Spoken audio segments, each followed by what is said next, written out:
Hello guys, आप लोगों का एक बार फिर से स्वागत है IMREM की वीडियो में। IMREM जो कि हमारा diploma electrical third year six same का सब्जेक्ट है। जैसा कि हमने पिछली वीडियो में बात करी थी सब स्टेशन के बारे में, जो जो भी हमारी सब स्टेशन की कंस्ट्रक्शनल फीचर्स थे या कंडीशन थी, उनके सारी कंडीशंस के बारे में कि कितने टाइप्स के हमारे सब स्टेशन होते हैं उसके बारे में। ठीक, तो आज की वीडियो में बात करेंगे अकॉर्डिंग टू कंस्ट्रक्शनल फीचर्स के, मतलब कंस्ट्रक्शनल फीचर्स के अकॉर्डिंग हमारा सब स्टेशन कितने टाइप्स के होते हैं, सबके बारे में एक एक करके बात करेंगे, डिस्कस करेंगे। ठीक, टॉपिक स्टार्ट करने से पहले मैं आप लोगों को बता दूं कि इस टॉपिक में जिस भी हम डिवाइस या इक्विपमेंट की बात करेंगे उसकी इंस्टॉलेशन प्रोसेस की बात करेंगे इसमें हम, कि कहाँ पे उसे इंस्टॉल किया जाता है। ठीक, और बात करेंगे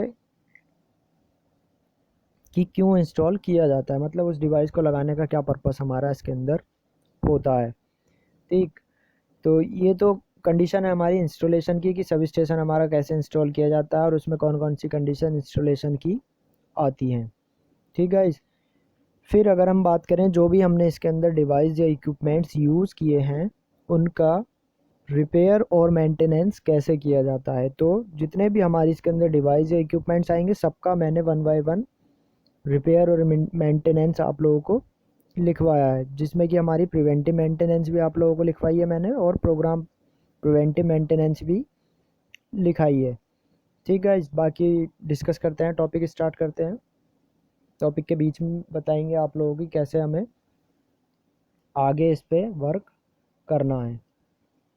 ठीक, तो फर्स्ट है हमारा इंडोर टाइप सब स्टेशन।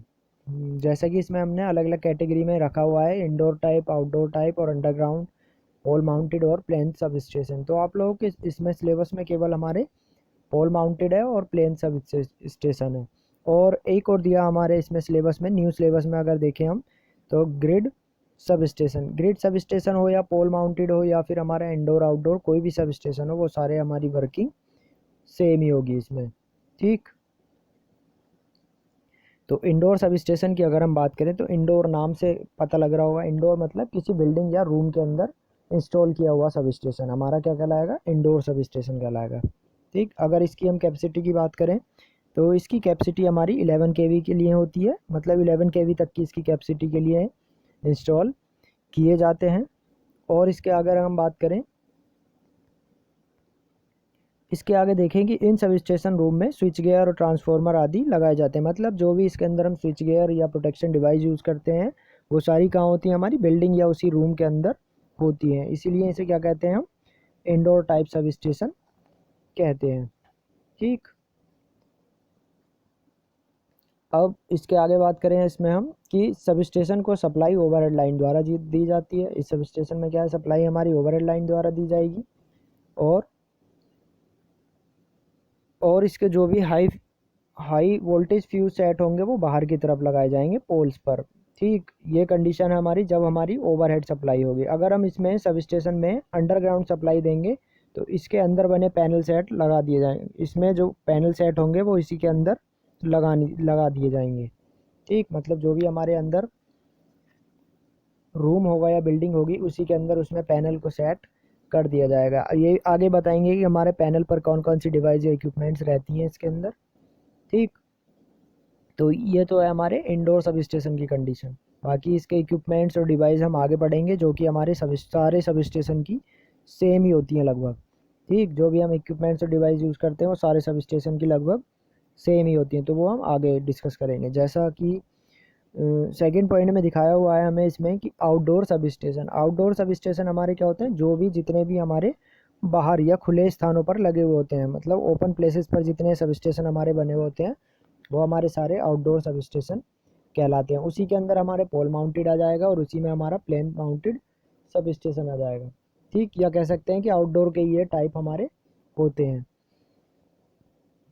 तो इसमें हम और अंडरग्राउंड सब स्टेशन होते हैं हमारी कि ज़मीन के अंदर, मतलब अंडरग्राउंड सब स्टेशन कहाँ बनाए जाएंगे, ऐसे प्लेसेस पर जहाँ पर हमारा ज़्यादा भीड़ भाड़ वाला प्लेस हो, मतलब जहाँ पर ज़्यादा क्राउड हो, ऐसी जगह क्या बनाते हैं, अंडरग्राउंड सब स्टेशन बना दिए जाते हैं, जिसके अंदर क्या रहता है हमारा अंडरग्राउंड एक रूम चैम्बर बना दिया जाता है और उसी के अंदर सारी सप्लाई सिस्टम और ट्रांसफार्मर या प्रोटेक्टिव डिवाइस रिलेज वगैरह जो होती है हमारी वहीं पे इंस्टॉल कर दी जाती हैं। ठीक, तो इसके आगे हम बात करते हैं पोल माउंटेड सब स्टेशन, जो कि हमारा सिलेबस से रिलेटेड है। पोल माउंटेड सब स्टेशन, जैसा आप लोगों ने पोल माउंटेड सब स्टेशन पढ़ा भी होगा एसजीपी में, लास्ट सेम में, 5th सेम में पढ़ा होगा एसजीपी में कि पोल माउंटेड सब स्टेशन हमारा क्या होता है। फिर भी मैं आप लोगों को एक बार बता दूं कि इस टाइप के सब स्टेशन सबसे छोटे सस्ते होते हैं, मतलब सस्ते और छोटे होते हैं ये सब स्टेशन। और इस प्रकार के सब स्टेशन को क्या करते हैं हम, किसी बिल्डिंग की आवश्यकता नहीं होती है इन्हें बनाने के लिए, और इन्हें पोल पर, सिंगल पोल या डबल पोल या फिर 4 पोल स्ट्रक्चर पर इंस्टॉल किया जाता है। ठीक गाइस, तो ये कैसे पोल माउंटेड हैं तो क्या होंगे, या तो सिंगल पोल पर होंगे या फिर डबल पोल पर होंगे या 4 पोल स्ट्रक्चर पर माउंटेड होंगे। ठीक, इसीलिए इन्हें क्या कहा जाता है, पोल माउंटेड सब स्टेशन कहा जाता है। अगर हम इनकी कैपेसिटी की बात करें तो इनकी कैपेसिटी 25, 63 और 100 kVA तक हो सकती है। ठीक, इनकी और एक कंडीशन और बताएं, इन्हें लगाने की जगह, मतलब इन्हें कहाँ लगाया जाता है, घनी आबादी वाले प्लेसेस पर, मतलब जहाँ पर ज़्यादा क्राउड हो ऐसी जगह पर इन्हें लगाया जाता है। ठीक, और बाकी जो डिवाइस हमारी होती हैं इस पर लाइटनिंग अरेस्टर वगैरह और फ्यूज़ रिलेज जो भी होती हैं वो इसी के साथ हमारी कनेक्ट कर दी जाती हैं। इसके आगे अगर हम बात करें प्लेन माउंटेड सब स्टेशन, तो ये क्या है हमारा, एक ये भी हमारा ओपन आउटडोर ही सब स्टेशन होता है, जिसमें क्या होता है, खुली जगह या खुले फाउंडेशन पर, प्लेन का मीन्स होता है आधारशिला या बेस, किसी चीज़ का बेस या फाउंडेशन बनाकर उसके ऊपर क्या करना, सब ट्रांसफार्मर लगाकर सब स्टेशन इंस्टॉल करना, ये कहलाता है हमारा प्लेन माउंटेड सब स्टेशन। ठीक, तो इसमें क्या है, इसमें भी हमारी सेम वही कंडीशन होती है, पर ये कैसी होती है, हमारी खुली ओपन जगह पर बना हुआ होता है। इस सब स्टेशन को बेसिकली क्या करते हैं, प्राइमरी और सेकेंडरी ट्रांसमिशन के लिए यूज़ किया जाता है। ठीक, और इस सब स्टेशन में ट्रांसफार्मर के प्राइमरी टर्मिनल साइड पर फ्यूज सेट को लगाया जाता है और सेकेंडरी डिस्ट्रीब्यूशन ओवरहेड लाइन या अंडरग्राउंड केबल द्वारा दी जाती है। मतलब जो इसकी प्राइमरी साइड होगी उस पर क्या लगाएंगे, हम फ्यूज सेट को लगाएंगे, और सेकेंडरी क्या होगी, सेकेंडरी डिस्ट्रीब्यूशन के लिए दे दी जाएगी, या तो वो ओवरहेड टाइप से दे सकते हैं उसे या फिर हम अंडरग्राउंड केबल द्वारा दे सकते हैं। ठीक, तो ये थे हमारे इंडोर आउटडोर अंडरग्राउंड पोल माउंटेड प्लेन सब स्टेशन। ठीक, ये तो था बेसिक डिस्कशन, बाकी मैंने नोट्स आप लोगों को प्रोवाइड कराए हुए हैं। इसके आगे हम देखते हैं कि इक्विपमेंट्स इन सब स्टेशन, मतलब हमारे सब स्टेशन में क्या क्या इक्विपमेंट्स होते हैं। किसी सब स्टेशन को तैयार करने के लिए हमें किन किन इक्विपमेंट्स की नीड होती है, जैसे कि सबसे पहले हमने दिखाया हुआ है इसके अंदर यार्ड, यार्ड या आंगन। तो अगर किसी सब स्टेशन को हमें इंस्टॉल करना है तो उसे सबसे पहले क्या, यार्ड की या आंगन की ज़रूरत होगी, मतलब जिस भी जगह पे उसे इंस्टॉल करना है उसकी चारों तरफ यार्ड बनाना। ठीक, तो मैं आप लोगों को बताऊं इसमें यार्ड में क्या होगा, ये है इलेक्ट्रिक सब स्टेशन का वह स्थान जहां पर power transformer, current transformer, circuit breaker, isolator, arrester और लाइन के डिफरेंट पार्ट्स को इंस्टॉल किया जाता है, यार्ड कहलाता है। ठीक, तो यार्ड में क्या रहेगा, हमारा जितना भी हमारा सब स्टेशन का इक्विपमेंट्स होगा वो सारा हमारा उस यार्ड में इंस्टॉल रहेगा। ठीक, जिसमें हमारे क्या क्या हो सकते हैं, पीटी, सीटी, पावर ट्रांसफार्मर या करंट ट्रांसफार्मर और lightning arrester, circuit breaker, isolator, ये सारी चीज़ें हमारी क्या रहेंगी, यार्ड में इंस्टॉल रहेंगी। ठीक, उसके बाद है हमारा कंट्रोल रूम। कंट्रोल रूम क्या होता है कि जो भी हमारा इलेक्ट्रिक सब स्टेशन है उसे, उसमें जितने भी हमारे इक्विपमेंट्स लगे हैं उन्हें कंट्रोल करने के लिए एक रूम बना दिया जाता है। ठीक, रूम बना दिया जाता है जिसे ही हम क्या कहते हैं, कंट्रोल रूम कहते हैं, जहाँ से हमारी कौन सारी चीज़ें कंट्रोल हो जाएं। कौन सी सारी चीज़ें, जिसमें हमारे सीटी पीटी ये सारी चीज़ें कंट्रोल हो जाएं, और frequency meter, voltage meter, relay आदि को लगाया जाता है। मतलब इन सारी चीज़ों से सेंस करके हम इलेक्ट्रिक सब स्टेशन को कंट्रोल कर सकते हैं। फिर उसके बाद है हमारा माइक्रोवेव रूम। माइक्रोवेव रूम क्या होता है, वह रूम, माइक्रोवेव रूम की अगर हम बात करें तो वह रूम जिसमें से दूर स्थित व बड़े इलेक्ट्रिकल पावर जनरेशन तथा सब स्टेशन के लिए इंफॉर्मेशन का आदान प्रदान होता है, माइक्रोवेव रूम कहलाता है। ठीक, तो माइक्रोवेव रूम कहलाता है। माइक्रोवेव रूम क्या है? वह रूम जिसमें दूर व बड़े इलेक्ट्रिकल पावर जनरेशन स्टेशन तथा सब स्टेशन की इंफॉर्मेशन का आदान प्रदान होता है। मतलब इंफॉर्मेशन को एक जगह से दूसरी जगह पहुंचाया जाता है, तो क्या कहलाता है? हमारा माइक्रोवेव रूम कहलाता है। फिर उसके बाद है हमारा fourth battery room. Battery room भी हमारा यही होगा कि जहाँ पे हमारा सब स्टेशन का रूम, जहाँ पे हमारा क्या है, बैटरी को इंस्टॉल किया जाता है, बैटरी रूम कहलाता है। जिसमें क्या होती है? हमारी डीसी सप्लाई जाती है, जो हमारी क्या करती है? रिलेज को और इमरजेंसी लाइट को डीसी सप्लाई प्रोवाइड करती है, वो कहलाती है हमारी बैटरी रूम। उसके बाद है हमारा रिपेयर रूम। रिपेयर रूम वो होगा कि जो भी हमारे सब स्टेशन पर इलेक्ट्रिक इंस्ट्रूमेंट लगे हुए होंगे, तो उन सारे इंस्ट्रूमेंट की रिपेयरिंग का वर्क करने के लिए क्या होगा? रिपेयर रूम होगा। ठीक, जिसके अंदर हमारे कौन कौन से जो भी इक्विपमेंट्स हमारे सब स्टेशन पर लगे हुए होंगे, कैसे इक्विपमेंट्स, जैसे मेजरिंग हुआ या प्रोटेक्टिव इक्विपमेंट्स हुआ। ठीक, तो ये सारी चीज़ों को रिपेयर करने के लिए। इसके बाद आता है हमारा स्टोर रूम। स्टोर रूम की अगर हम बात करें तो स्टोर रूम वह रूम जिसमें मेंटेनेंस और रिपेयरिंग का मटेरियल आदि सामान संभाल कर रखा जाता है, स्टोर रूम कहलाता है। मतलब जो भी हमारा मटेरियल मेंटेनेंस से और रिपेयरिंग से रिलेटेड होता है, वो स्टोर रूम में इकट्ठा करके रख दिया जाता है। ठीक, स्टोर रूम कहलाता है। वैसे ही अगर हम बात करें ऑफिस की अगर हम बात करें सब स्टेशन में कि ऑफिस हमारा क्या होता है, तो वह रूम जिसके अंदर इलेक्ट्रिक सब स्टेशन का ऑफिसर बैठकर ऑफिस से रिलेटेड वर्क करता है। मतलब जो भी सब स्टेशन से रिलेटेड वर्क होगा, मतलब से रिलेटेड वर्क होगा, वो क्या करेगा? ऑफिस के वर्कर्स के साथ मिलकर करेगा। उस रूम को ही क्या कहेंगे हम? ऑफिस रूम कहेंगे या ऑफिस कहेंगे। जिसमें हमारे क्या बैठे हुए होते हैं? या तो टाइपिस्ट बैठा हुआ होगा या क्लर्क आदि बैठे हुए होते हैं, ऑफिस रूम कहलाता है। वैसे ही अगर हम बात करें इसके आगे देखें हम, तो इसके आगे हमारा types of device use in electric sub station की। इलेक्ट्रिक सब स्टेशन में कौन कौन सी डिवाइस का यूज़ हमें किया जाता है या कौन कौन सी डिवाइस को यूज़ किया जाता है। ठीक, तो उसके बारे में देखें हम, तो फर्स्ट है हमारी इसमें यूज़ होने वाली डिवाइस करंट कैरिंग डिवाइस। मतलब करंट कैरिंग डिवाइस क्या है? हमारी जो करंट को कैरिंग करती है। इसमें हमारी wire, line, conductor, cable, connector, jumper आदि का यूज़ किया जाता है। करंट कैरिंग डिवाइस के तौर पर क्या करते हैं हम? Wire, line, conductor, cable, connector और जंपर आदि का यूज़ करते हैं। वैसे ही हमारी सेकंड है regulating and controlling device. Regulating and controlling device हमारी कौन कौन सी हो सकती हैं? जैसे टेम्परेचर आदि डिवाइस का यूज़ करना। मतलब टेम्परेचर से रिलेटेड जितनी डिवाइस इसमें आएंगी हमारी, वो क्या कहलाएंगी? रेगुलेटिंग एंड कंट्रोलिंग डिवाइस, जो हमारी सब स्टेशन को रेगुलेट करेंगी और उसको कंट्रोल करेंगी। ठीक, थर्ड कंडीशन में आती है हमारी on off device. On off device में अगर हम बात करें तो हमारी आ सकती है सर्किट ब्रेकर,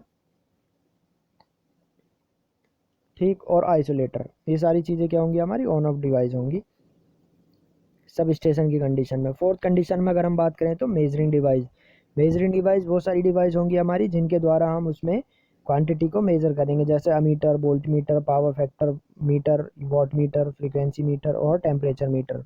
ये सारी डिवाइस क्या कहलाएंगी? हमारी मेजरिंग डिवाइस कहलाएंगी। ठीक, जो कि हमारी सब स्टेशन में इंस्टॉल रहेंगी। उसके आगे अगर हम बात करें तो प्रोटेक्टिव डिवाइस। प्रोटेक्टिव डिवाइस में हम बात करें, प्रोटेक्टिव डिवाइस हमारी कौन कौन सी हो सकती हैं? जैसे कि आप लोगों ने पहले ही पढ़ा है कि प्रोटेक्शन के लिए कौन कौन सी डिवाइस का यूज़ करते हैं हम। प्रोटेक्टिव डिवाइस में बात अगर हम करें तो रिले, फ्यूज, लाइटनिंग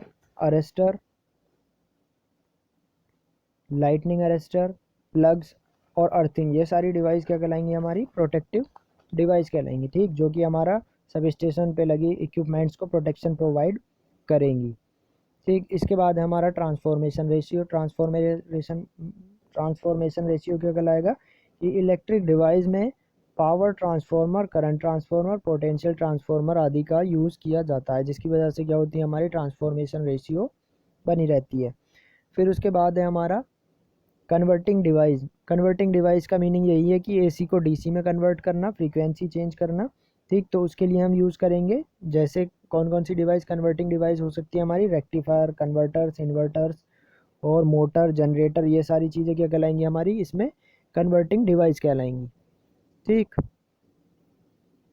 जिसके द्वारा हम एक एनर्जी को दूसरी एनर्जी में चेंज कर सकते हैं। नेक्स्ट है हमारा quality improvement device. Quality improvement device से मीनिंग है कि जैसे ऑयल रिफाइनिंग डिवाइस, ऑयल की रिफाइनिंग करने के लिए और पावर फैक्टर इंप्रूवमेंट करने के लिए जो डिवाइस हमारी लगेंगी वो कहलाएंगी हमारी क्वालिटी इंप्रूवमेंट डिवाइस। ठीक, इसके आगे अगर हम बात करें और कौन कौन सी डिवाइस हो सकती हैं, तो इसके बाद है हमारा टेस्टिंग डिवाइस। टेस्टिंग डिवाइस हमारी कौन सी कहलाएंगी कि इलेक्ट्रिक डिवाइस को टेस्ट करने के लिए बहुत अलग अलग टाइप्स की डिवाइस का यूज़ किया जाता है, जैसे oil test, meter test, relay test और इंसुलेशन टेस्ट, मेगा टेस्ट आदि का यूज़ किया जाता है। ये सारी क्या है हमारी टेस्टिंग डिवाइस है, जो कि हमारी कहाँ होती है, सब स्टेशन पर ही मिलती हैं या सब स्टेशन पर ही रहती हैं। उसके बाद है हमारा केमिकल डिवाइस। केमिकल डिवाइस क्या है हमारी, इलेक्ट्रिक डिवाइस जैसे ट्रांसफार्मर ऑयल की डाइलेक्ट्रिक स्ट्रेंथ और बैटरी के सेल में यूज़ केमिकल की ग्रेविटी की टेस्टिंग करना, ये क्या कहलाएंगी हमारी केमिकल डिवाइस कहलाएंगे, जिसके द्वारा हम क्या करेंगे, ट्रांसफार्मर ऑयल की डाइलेक्ट्रिक स्ट्रेंथ की जांच करेंगे और बैटरी के सेल में यूज़ केमिकल की ग्रेविटी की जांच करेंगे, तो क्या कहलाएंगी हमारी केमिकल डिवाइस कहलाएंगी। इसके बाद अगर हम बात करें तो इक्विपमेंट्स इन ट्रांसफार्मर सब स्टेशन की, हमारे ट्रांसफार्मर सब स्टेशन पर कौन कौन से इक्विपमेंट्स और लगे होते हैं, तो इनके बारे में अगर हम डिस्कस करें, जो भी अभी हमने पीछे डिस्कस किया है जो था हमारा types of device use in electric sub station, तो क्या अभी हमने देखे थे कि कौन कौन सी डिवाइस हमारी सब स्टेशन पर लगी हुई हैं। ठीक, तो इनके लिए अगर अलग से बात करें तो इनकी मेंटेनेंस और रिपेयरिंग की भी अलग अलग कंडीशन होती हैं। ठीक, तो उन सारी अलग अलग कंडीशन के बारे में जो भी इस पर डिवाइस लगी है उनके बारे में बात करेंगे हम अगली वीडियो में, जिसके लिए मैं अलग से एक वीडियो बना दूंगा जिसमें आप लोगों को सब कुछ क्लियर हो जाएगा कि हमारी इन जो भी डिवाइस हमारी सब स्टेशन पर यूज़ हो रही हैं उनकी रिपेयरिंग और मेंटेनेंस कैसे की जाती है। ठीक, तो अभी बात करते हैं हम इसमें इक्विपमेंट इन ट्रांसफार्मर सब स्टेशन की, हमारे ट्रांसफार्मर सब स्टेशन पर कौन कौन से इक्विपमेंट लगे हुए होते हैं। ठीक, तो इसमें फर्स्ट हमारा बस बार। बस बार जैसे कि आप लोग जानते होंगे कि बस बार क्या होती हैं। बस बार हमारी होती है सब स्टेशन में यूज की जाने वाली बस बार कॉपर या एल्यूमिनियम कंडक्टर की बनी हुई होती है, जिसके द्वारा हम क्या करते हैं, एक मीडिएटर का काम करते हैं, एक तरीके से कह सकते हैं। इसमें क्या करते हैं, हम लाइव वायर को कनेक्ट करते हैं। ठीक, जो क्या करते हैं, एक जगह से दूसरी जगह को करंट पास करती है। सेकंड की बात अगर हम करें, इंसुलेटर। इंसुलेटर क्या होते हैं, सब स्टेशन में इंसुलेटर जो यूज़ करते हैं हम वो पोर्सलेन के बने हुए होते हैं। ठीक, और ये क्या करते हैं हमारे इंसुलेटर लाइव बार को बस बार का बेस प्रोवाइड करते हैं, मतलब जो हमारे लाइव कंडक्टर होते हैं, लाइव वायर होती हैं, वो क्या करती हैं, वो उनके लिए क्या करता है इंसुलेटर, बस बार में बेस का काम करता है। ठीक, अब इसके आगे है हमारा third isolator switch. Isolator switch हमारे क्या होते हैं, तो आइसोलेटर स्विच की अगर हम बात करें तो इलेक्ट्रिक सर्किट को नो लोड पर ऑन या ऑफ करने के लिए यूज़ किया जाता है इलेक्ट्रिक स्विच को। ठीक, नो लोड पर क्या करेगा, ऑन या ऑफ करने के लिए यूज़ किया जाएगा। वैसे ही इसके आगे अगर हम देखें तो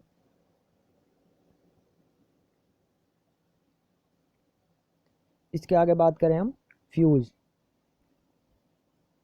सॉरी फ्यूज़ नहीं, इससे बाद है हमारा सर्किट ब्रेकर। सर्किट ब्रेकर क्या है हमारा, तो सर्किट ब्रेकर वह डिवाइस है जो सर्किट को नॉर्मल या फॉल्टी कंडीशन में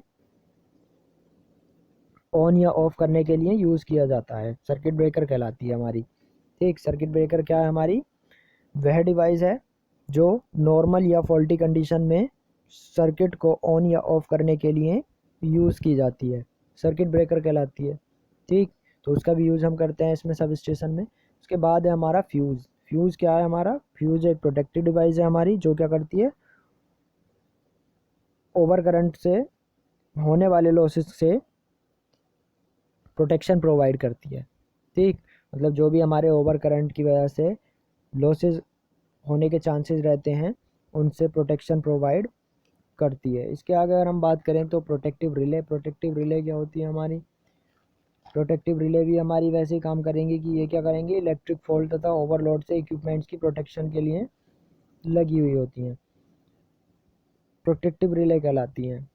मतलब इलेक्ट्रिक फॉल्ट और ओवरलोड से इक्विपमेंट्स को बचाने के लिए जो रिले हमारी लगी हुई होती हैं वो क्या कहलाती हैं? प्रोटेक्टिव रिले कहलाती हैं। मतलब ओवर करंट से और इलेक्ट्रिक फॉल्ट से ये क्या करती हैं? प्रोटेक्शन प्रोवाइड करती हैं। उसके बाद अगर हम बात करें ट्रांसफार्मर, तो ट्रांसफार्मर का मेन बेसिकली काम क्या होता है? सब स्टेशन पर स्टेप अप और स्टेप डाउन करना, वोल्टेज को स्टेप अप और स्टेप डाउन करना मेनली ट्रांसफार्मर का वर्क होता है। ठीक, इसी के लिए हम ट्रांसफार्मर को सब स्टेशन पर यूज़ करते हैं। ये तो आप लोगों को पता ही होगा कि ट्रांसफार्मर का यूज़ कहाँ करते हैं और क्यों करते हैं। ठीक,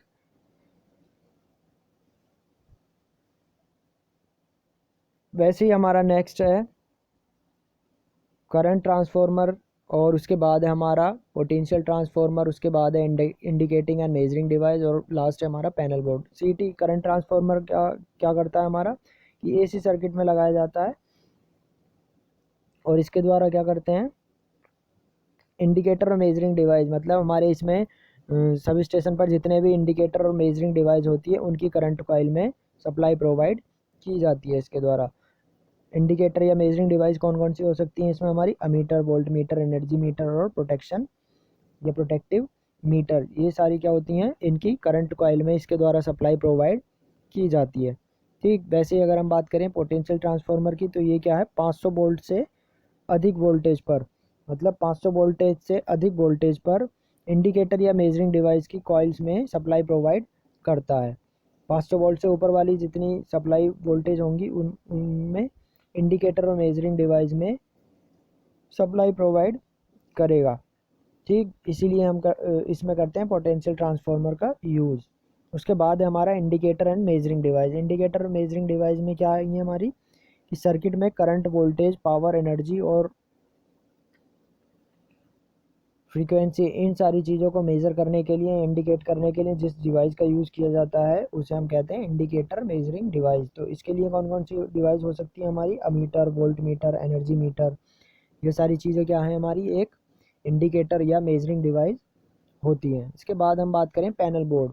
पैनल बोर्ड क्या होता है हमारा, और इसमें कौन कौन सी डिवाइस या इक्विपमेंट्स लगे हुए होते हैं? पैनल बोर्ड की अगर हम बात करें तो पैनल बोर्ड पर हमारे बहुत सारे इक्विपमेंट्स लगे हुए होते हैं, जैसे ammeter, volt meter, energy meter, relay.